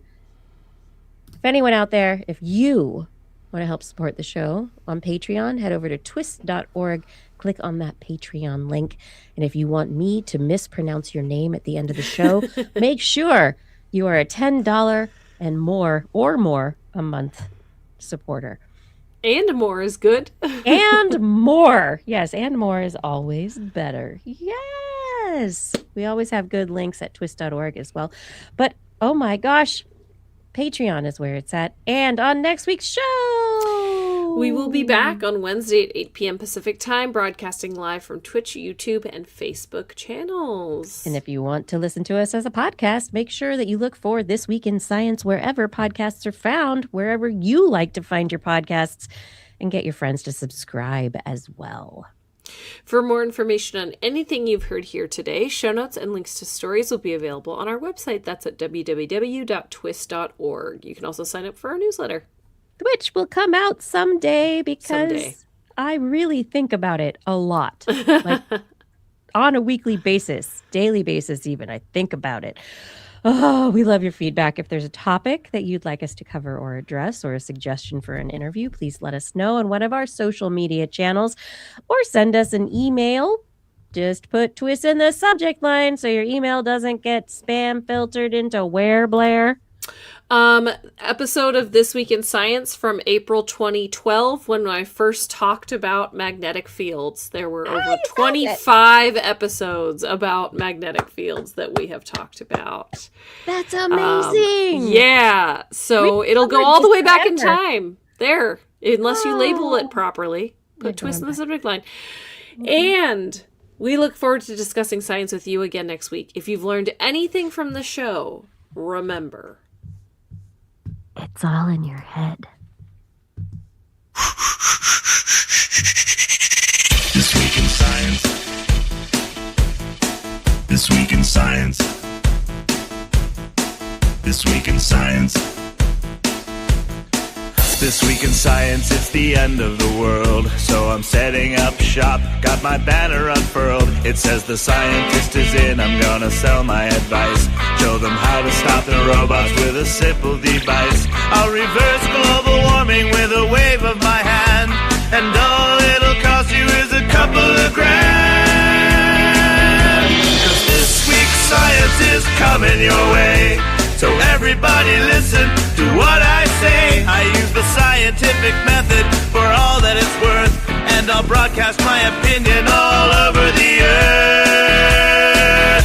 'Cause it's This Week in Science. This Week in Science.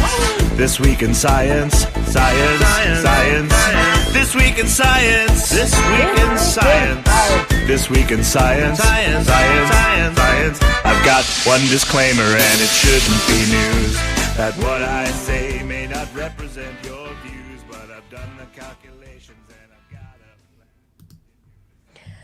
got a plan. Yeah. So many good old songs. Can a DJ use this song? I do know who made the song, and so I could forward you. I don't think that you would get sued for using the song as a DJ. Yes, we are very nicely gifted this song from, was it Human Apes? Is the name of the group, but it was the Shurley Brothers who made the song years ago when they were listeners. Yeah. They probably have an original version out there somewhere. You could put the song into the requests. That would be great. Oh, I remember the name of the band, the Gifted Apes. And I think they've got it. I think they actually have it out there somewhere on either Bandcamp or like on one of the music sources out there.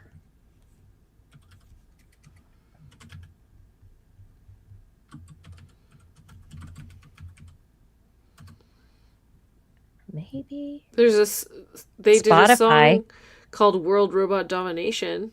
Yeah, that was from another. It was from one of the TWIS music compilations that we did years ago. Yeah. Before, but that's not this song. No, but they did. That's funny. So that's on Spotify. Yeah, that one is on. The World Robot Domination song is so great, and I know I'm going to play it and probably. Oh, I can't right now. I'm not going to play it, but yeah, you should check it out, everybody. The World Robot Domination song was one we used to. We still refer to it occasionally, but it was a regular segment on TWIS for many years. World Robot Domination. And the idea was that we were early supporters of the robots, so that if the robots did eventually dominate, they would know that we have always been on their side. Always. We have supported the robots. Forever. Sure. Sure. Don't let them listen to the show, because they will not think that about me. Let's see. Oh, yeah. Okay. World Robot Domination for the Gifted Apes is the one that they have on Apple as well. Maybe they don't. Oh, wait. No. Yeah. The last song, that last end song is a Gifted Apes song.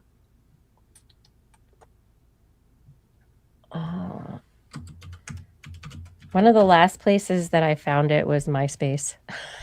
Oh, boy. Isn't that weird? I recently tried to go to my MySpace page and it's gone. It's all gone. They've redone everything there. They had to do a whole, yeah. I can't believe MySpace is even a .com still. It's what my phone is telling me is that the opening theme is by Unbalanced Wheel. No, that's the opening theme. Yeah. Yeah. So this one though, the end, the closing theme is the Gifted Apes. The opening theme is the Unbalanced Wheel. Oh, and we used to play Assumptions Alessandro, in the middle of the show. We used to play Assumptions. Yeah. I forgot about that one. That's funny. That was when we did like a full ad break in the middle of the show. We had intros and outros, and so I used all the music, and it was really fun. That's funny. For so long, we were primarily a non-commercial radio station show, right? Yeah. Except as a podcast. And I still produced it for KDBS. Constantly just thought of it as, okay, what am I producing for? I'm producing for the KDBS broadcast. It is not that anymore. No. I was actually musing with somebody today about how when we were on TWIT, there was a producer that would pull up things on screen while we were talking, and that would do some chat room moderation as well, which we're doing it all, it's fine, but it was just very different to have another somebody person whose entire job role. Was that. Yes. Yeah. It was very different. And they were all all the people that we worked with at TWIT were so amazing. They were so sweet. Yeah. And they've gone on to other great things, which is amazing. Yeah. That's those ages ago. Jeez, my knees. Yeah. Well, you remember Alex, right? Yes. Yeah. So I met up with him when we were in Seattle. Do you remember that? Yeah. That was before COVID, or at the beginning of COVID. It was at the beginning of COVID. Yes. But he was working at a TV station. Yeah, a TV station, and we met up with engineering. Him. Yeah. It was pretty fun. Yeah. But anyway. All right. He just posted a bunch of pictures about from when he went to visit Dave Letterman's or the Tonight Show studio. Right? No, the late night. Yeah, the late night studio. Since that is Toast now. Yeah, because it's Toast, and so he did a memorial of what he had seen there, and I guess his dad had been a writer or something. Oh gosh. Involved in that at one point, and so he had some really old pictures, and so it was pretty cool. That's awesome. He had some picture with him across the table from David Letterman. It's pretty awesome. That's great. How did I first get on the radio? John, so it was at UC Davis in the late 90s. Before the internet was a really big thing. And I'd been working at the radio station as a music DJ for most of my undergraduate and then my wandering years between undergraduate and graduate study. And I really enjoyed being a music DJ, and then was talking with a couple of friends over very bad beer in the middle of the hot Davis summer about science. And we're probably had too many of those bad beers. We could be on the radio. we should talk about science on the radio. And at the time, it was only Science Friday. Like, that was the only thing that you heard anywhere Yeah. Yeah. that was just a science show, right? You got the occasional science story in the news, but like, it was just Science Friday, Ira Plato. And Yeah. so that was an inspiration, but like, we decided that we could do it better and differently for the punks and the misfits and the, no, the people on the West Coast, the West Coast. And, yeah, and so we decided we wanted to try it. It's just a thing that we said in drunken talk. I went to the radio station because I'd been working there doing music, and I proposed a show, and they said, "Sure, we'll give you a pilot period," and that pilot period never stopped. Yeah. So anyway, that's how I got on the radio. It was taking what I knew and just going for it and trying and just asking. And I think that even now, as media environments are more crowded and things are more difficult, it's still the same. Take what you know and just ask. The worst that can happen is people say no. Maybe and in an educational environment like a university or even a community media environment, maybe it's just no for now, right? Mm-hmm. And if you become a part of the community and it's something that you want to do and you want to try for, maybe you just put the energy into it. Maybe it'll happen. But the problem is figuring out when to stop.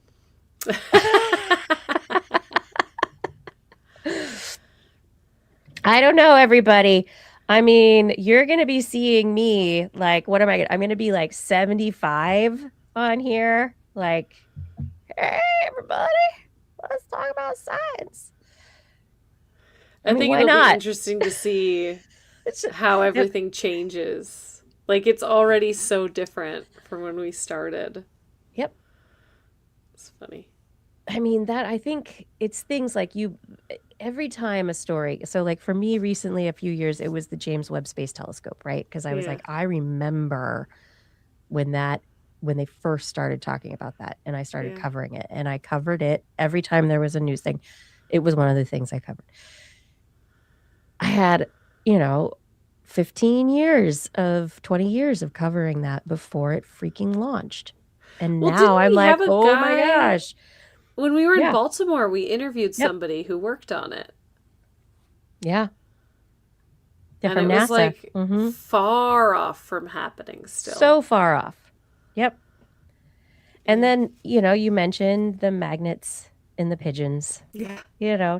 2012. 25 times we've talked about it. Yeah. Every time a story comes, it's like every time we see it, we're like, oh, gotta talk about it. Yeah. And there are just, a few topics like this where it's like through the years, every time there's been something, we've talked about it. And it's just, I think they are such incredible measures of the world that we live in. Because they really tell us not just how the science is advancing, but also how we are. I don't know. Yeah. It's pretty cool. But anyway, when to stop? Never. Yeah, thanks. Yes, Paul. For tonight? For tonight, me, though. It's now. It's 10:15. We'll get you to bed what? We went to bed at 11 last week. Oh, God. So I'll get you Don't to bed. talk to me about that. I'll get you to bed 45 minutes early. Thursday was hard last week. Yeah. Yeah, Rod Haglund, the pigeons keep returning. It is. Do I still do the Science Channel? I haven't, but I just shot a couple of episodes for a new show for the History Channel. Mm. And it's what is it? Anyway, it's something about ancient aliens. It's like Race to Destruction or Okay. Destruction of Everything or whatever. I forget what the title is, but I talked about disasters for That's like an entire day, and like I have not been able to get away. And then as I was leaving, there was like a leak in some big tank near Disneyland. Oh, yes, yes. Down in LA. Yes, the hazardous waste, yes. And then I got up here and there's a big explosion in Longview, Washington, and people have died. I'm just like, now I'm seeing disasters everywhere. Yeah. Oh my God. When you're a hammer, everything's a nail. When you're Kiki on the History Channel, everything's a disaster. Yeah, so there's a new show. It hasn't come out yet, but I just shot a couple of episodes like a couple of Nice. weeks ago, which is exciting. And I don't know when it's going to come out, but I will let y'all know when it's going to come out. But I haven't done Science Channel for a while. I don't even know how the Science Channel is doing anymore. So it probably is the History Channel, basically. But I don't know. The tanks and vessels are rioting. But when you say vessels, you have to say vessels. Yes. Every time. Say goodnight, Blair. Good night, Blair. Say good night, Kiki. Good night, Kiki. Good night, everyone. Thank you for joining us for another episode of TWIS. It's been so great to hang out tonight. Thanks, Blair. And everyone, make sure that you spend this week being safe. Be safe. I mean, take risks, but be safe. Be smart. Be smart. That's right. Be curious. And be gosh darn lucky. That's right. We'll see you next week.